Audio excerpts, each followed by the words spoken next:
O ar frio da noite de outono envolvia as ruas numa sonolência pegajosa.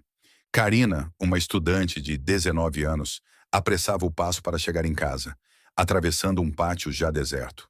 O dia tinha sido intenso. A mente estava tomada por lembranças agradáveis, e ela já se imaginava mergulhando numa banheira quente, coberta de espuma perfumada. De repente, à beira da calçada, um carro preto freou bruscamente. Parecia ter surgido do nada, arrancado da escuridão. O vidro escuro se abriu com um leve rangido, e dali apareceu um rosto com um sorriso debochado. "Ei, linda, vamos dar uma volta", disse uma voz desconhecida e insolente. Karina se sobressaltou. O coração apertou no peito. Ela não se virou, apenas acelerou o passo, apertando a bolsa com mais força contra o corpo. Aquela voz, o tom, tudo nela soava errado, perigoso. O carro começou a seguir lentamente ao lado da calçada, como uma sombra insistente. Ela sentia a tensão crescer, o arrepio percorrer o couro cabeludo. O medo, antes quase imperceptível, agora corria pelas veias, transformando-se num frio de pânico. "Para de frescura, entra logo. Você vai gostar." A voz rouca e grossa a alcançou novamente, carregada de um riso malicioso. O carro seguia colado nela. Karina acelerou ainda mais, quase correndo, na esperança de se esconder atrás do prédio mais próximo, onde talvez houvesse mais luz e gente. As pernas pareciam travar de medo. Cada passo exigia um esforço enorme. Faltava muito pouco para chegar à esquina salvadora, quando, de repente, sentiu um puxão forte e brusco no ombro. Seu corpo foi girado com violência, de frente para um desconhecido. Ela não teve nem tempo de gritar. O homem era alto, forte, segurava o braço dela com firmeza, arrastando-a sem piedade em direção à porta aberta do carro. O rosto dele permanecia na sombra, mas Karina sentia a ameaça emanando dele. Um grito abafado e desesperado escapou de sua garganta como vapor, dissolvendo-se no ar da noite, enquanto o sequestrador, com uma força assustadora, a empurrava para o banco traseiro. Parecia que nada poderia impedir aquela cena horrível, que se desenrolava sob as janelas silenciosas das casas, onde luzes quentes brilhavam atrás de cortinas fechadas. E justamente naquele instante, quando a esperança, como uma brasa fraca, quase se apagou em seus olhos, surgiu rapidamente, vindo da esquina iluminada por um poste fraco, uma silhueta baixa. Karina ouviu de relance. Um garoto, usando um moletom amarelo vivo. Ela não conseguiu gritar. Uma mão masculina, suja e pegajosa, tapou sua boca e Karina quase perdeu o ar. "Solta ela!" Soou uma voz jovem, alta e firme, surpreendentemente decidida para alguém tão novo. O homem se desconcertou por um segundo e afrouxou o aperto. Foi o suficiente. O garoto avançou como um furacão, agarrou a mão da garota apavorada e puxou com toda a força, arrancando-a das mãos do agressor. O homem rosnou, tentando recuperar o controle. "Corre!" gritou o garoto, empurrando Karina para longe do carro. Eles correram com todas as forças. Karina corria o mais rápido que podia, sem olhar para trás uma única vez, com medo de ver uma perseguição. Só pararam quando, atrás deles, se ouviu o guincho estridente dos pneus. Ofegantes, pararam. O pátio estava vazio. Não havia ninguém além deles. Karina, respirando com dificuldade, sentou-se no banco mais próximo. Seu salvador, praticamente ainda um menino, estava ao lado, com os punhos cerrados. O moletom amarelo era o único ponto de luz em meio ao horror recente. Seus olhos ainda estavam arregalados pela adrenalina. "Obrigada. Você literalmente salvou minha vida", sussurrou Karina, com a voz trêmula pelo choque. Ela olhou para ele. "Como você se chama?" "Dima", respondeu ele, um pouco envergonhado com o elogio, e depois acrescentou rouco. "Deixe eu te acompanhar até em casa." Karina sorriu agradecida, tentando organizar os pensamentos. Conferiu se a bolsa ainda estava com ela, quando, ao passar a mão pelo pescoço, congelou.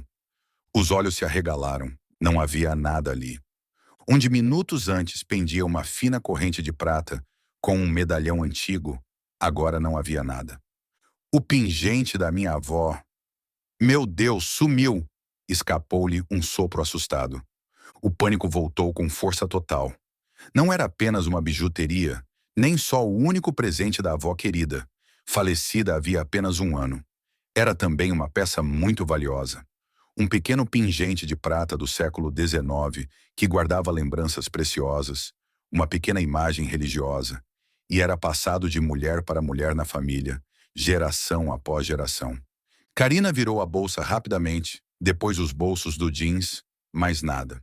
Ele arrancou quando me agarrou com aquelas mãos imundas, murmurava, lutando para conter as lágrimas. Seu olhar desesperado correu para a rua, onde, minutos antes, estava o assustador carro preto. Karina se levantou de repente. Dima, você tem celular? Vamos iluminar e procurar a corrente, disse quase como uma ordem, e os dois correram de volta ao local do ataque. Eles procuraram por muito tempo, passo a passo, examinando o asfalto e a grama à beira da estrada. Os olhos vasculhavam o chão de forma frenética.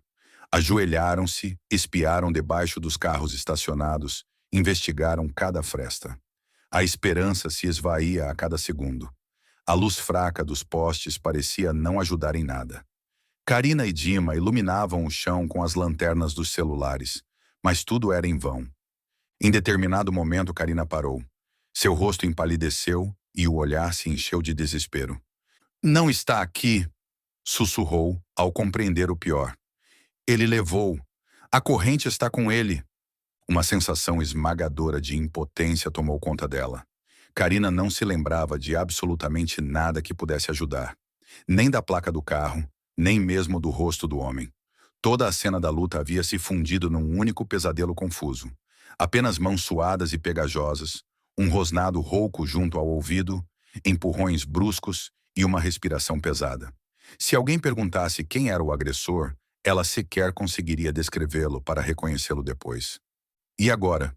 O que a gente faz? Disse Karina, perdida. Estava à beira das lágrimas. Eu não lembro de nada. Nada mesmo. Como vamos encontrar esse homem? Nesse instante, Dima, que até então permanecera em silêncio, ergueu a cabeça. Um brilho decidido surgiu em seus olhos. Escuta, eu vi para onde ele foi, disse o garoto com firmeza. Karina se virou e o encarou atentamente. Havia tanta segurança em sua voz que parte do pânico dela começou a recuar. Para onde ele foi? Perguntou cheia de esperança. Ele entrou naquele beco ali, atrás do prédio com o telhado azul, explicou, apontando na direção por onde, segundo ele, o carro do agressor havia desaparecido. Tem um estacionamento pequeno lá. Não dá para ver da rua. Sempre param carros ali para não atrapalhar ninguém. Você tem certeza, Dima? Perguntou ela novamente. A esperança acendeu como uma chama frágil. O garoto assentiu. Seu olhar era sério. Karina conhecia aquele lugar. Era um recanto pequeno, quase invisível, usado pelos moradores dos prédios vizinhos como estacionamento improvisado. O coração dela começou a bater mais rápido. Ainda havia uma chance, pequena, mas real. O medo ainda não a havia abandonado, mas o desejo de recuperar a relíquia da avó era mais forte. Eu vou lá conferir, disse ela com decisão, levantando-se do chão. Você vem comigo? Eles seguiram em direção ao beco, mantendo-se próximos às paredes dos prédios para não chamarem atenção. Andavam rápido, com passos firmes. Logo chegaram à curva conhecida. E logo depois dela, escondida dos olhares, surgiu uma pequena área aberta. Ali, bloqueando parcialmente a saída com outro carro estacionado, estava a mesma priora preta. Encostado no veículo estava um homem forte e atarracado, o mesmo que havia atacado Karina. Ele segurava o celular junto ao ouvido e falava algo de forma irritada e incompreensível, gesticulando bruscamente de vez em quando. O rosto estava tenso, mas o mais importante era outra coisa. Na outra mão, ele segurava a corrente com o pingente. O homem a girava distraidamente entre os dedos, examinando-a, e Karina sentiu um arrepio de horror ao perceber que o desgraçado havia notado o valor da joia. Ele parecia relaxado para alguém que acabara de cometer um ataque, embora demonstrasse nervosismo por causa da ligação. Claramente, não esperava que alguém tivesse coragem de voltar atrás dele. Karina se manteve escondida na esquina do prédio. Seu olhar estava fixo no pingente. O coração pareceu despencar no peito e, em seguida, voltou a bater de forma descontrolada. O medalhão está com ele, sussurrou. Mas como pegar? Ele não vai devolver por bem. Dima olhou para ela e depois para o homem. Nos olhos do garoto voltou a brilhar aquela mesma chama de coragem que surgira antes. Ele estava pronto para agir. Juntos avançaram mais perto pelos arbustos, observando o homem com extrema atenção. O medalhão está tão perto. O que a gente faz? Murmurou Karina, ainda hesitante. O homem era forte e seco. Os músculos se destacavam sob a camiseta, coberta por uma jaqueta de couro. Mesmo juntos, eles não representavam uma ameaça real para ele. Nesse instante, Dima tocou de leve o ombro de Karina e apontou para um homem de meia idade que saía da entrada de um prédio. Ambos entenderam imediatamente. Aquela era a chance. "Moço, ajuda a gente!" gritou Dima, alto e claro, saindo de trás do esconderijo e acenando com os braços para chamar a atenção do vizinho. O homem com o medalhão se virou bruscamente ao ouvir o grito, interrompendo a ligação no meio da frase. A confusão se estampou em seu rosto. Naquele exato momento, quando toda a atenção dele estava voltada para Dima e para o pedestre que se aproximava, Karina, como uma pantera, saltou dos arbustos com um movimento rápido e preciso. Ela chegou por trás e, com toda a força, arrancou a corrente com o medalhão da mão dele. A surpresa foi total. O dono da priora cambaleou para trás e o celular escapou de seus dedos, caindo no asfalto com um baque seco. Ele tentou entender o que estava acontecendo. Olhou para Karina, depois para o garoto e para o homem que se aproximava apressado. O agressor não quis desafiar a sorte. Apanhou o telefone do chão às pressas, pulou para dentro da priora e bateu a porta com força. O carro baixo arrancou com um rugido, tentando sair do beco, mas não conseguiu de imediato. O motorista então virou o volante de forma brusca. Os pneus chiaram no asfalto, passando a centímetros de Karina, que ficou paralisada de terror, apertando o medalhão salvo na mão. Ele acelerava desesperadamente, mas, na pressa, perdeu o controle. Um rangido metálico cortou o silêncio. A priora bateu em um dos carros estacionados, deixando um amassado profundo e longos arranhões no paralama. Ao sair, ainda raspou em outro veículo. Por fim, com o motor rugindo e mal conseguindo fazer a curva, o carro preto desapareceu. Karina conseguiu se jogar para o lado a tempo. Na mão, segurava o precioso troféu. Uma onda de alívio e alegria tomou conta dela. Ela se virou procurando Dima com o olhar. Seus olhos brilhavam, mas o Salvador não estava em lugar nenhum. As palavras quase escaparam de seu peito. "Você é um verdadeiro herói, Dima." Mas o herói havia simplesmente desaparecido. Confusa, Karina caminhou, olhando ao redor, seguindo a rua ainda tomada pelos gases do escape deixados pela fuga apressada da priora preta. Até que o viu. Dima estava caído, imóvel, junto aos arbustos da calçada. Karina correu até ele, caiu de joelhos e virou com cuidado sua cabeça pendente. As lágrimas brotaram imediatamente, e ela começou a chorar, apertando o corpo inerte do garoto contra o peito. Ela não se lembrava de quando o vizinho se aproximou, nem de como outras pessoas chegaram, nem de quando a ambulância e a polícia apareceram. Tudo parecia um sonho confuso. Um caleidoscópio de acontecimentos girava diante de seus olhos, misturando-se às luzes piscantes dos veículos de emergência. Ela permaneceu sentada, abraçando o menino com toda a força, repetindo em sussurros: "Você é um verdadeiro herói, Dima. Você salvou minha vida." E continuou assim até que a equipe da ambulância o levou. No dia seguinte, Karina prestou depoimento na delegacia. Contou com o máximo de detalhes que conseguiu lembrar sobre o ataque, sobre o comportamento audacioso do motorista da priora preta e, claro, sobre o feito incrível de Dima. Um garoto de apenas 11 anos.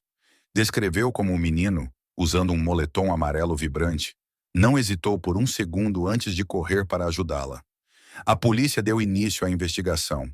Ali mesmo, na delegacia, Karina conheceu os pais de seu jovem salvador. Em poucos dias, a notícia se espalhou por todo o bairro. A gravação do ataque, registrada por uma câmera de segurança de um dos prédios, vazou na internet. O vídeo viralizou rapidamente, provocando uma onda de indignação entre os moradores da cidade. As imagens da agressão chocaram a população. Para a polícia, a captura do criminoso deixou de ser apenas um dever profissional. Tornou-se uma questão de honra. Na noite do terceiro dia após o ataque, Karina assistia à televisão quando, ao mudar de canal por acaso, caiu num noticiário policial. Na tela, apareceu uma perseguição tensa de viaturas atrás de uma conhecida priora preta. As imagens do carro cercado foram imediatamente substituídas por um close. Dois policiais fortes imobilizavam o motorista da priora, que se debatia. Na expressão distorcida de ódio, Karina reconheceu, sem dúvida alguma, o rosto de seu agressor. O homem que tentara sequestrá-la e atropelar a Dima. Sem perder tempo, Karina ligou para a mãe de Dima e contou sobre a reportagem. Do outro lado da linha, ouviu a resposta que tanto esperava. Dima já havia recobrado a consciência no hospital. Karina suspirou aliviada e beijou o pingente que agora novamente repousava em seu pescoço. A polícia prendeu o homem rapidamente, identificando tanto ele quanto o carro por meio das gravações das câmeras de segurança instaladas nos prédios próximos. As imagens registraram não só o ataque à jovem, mas também o momento em que, durante a fuga, ele danificou carros estacionados e atropelou o menino. Somados aos depoimentos de Karina, de Dima e dos donos dos veículos atingidos, os fatos se tornaram provas irrefutáveis. O dono da priora foi condenado e acabou passando muitos anos na prisão. O jornal local também não ficou de fora. Na capa, estampou uma manchete em letras grandes: "O menino do prédio ao lado que está se tornando um verdadeiro homem." A matéria detalhava o ato heróico do adolescente. Todo o bairro falava sobre ele. Seu gesto era comentado nos pátios, nas lojas e nas ruas, sempre com admiração sincera. E agora eu te pergunto: você gostou da minha história? Escreva nos comentários e não se esqueça de se inscrever no nosso canal. Em poucos dias, uma nova história será publicada. Não perca!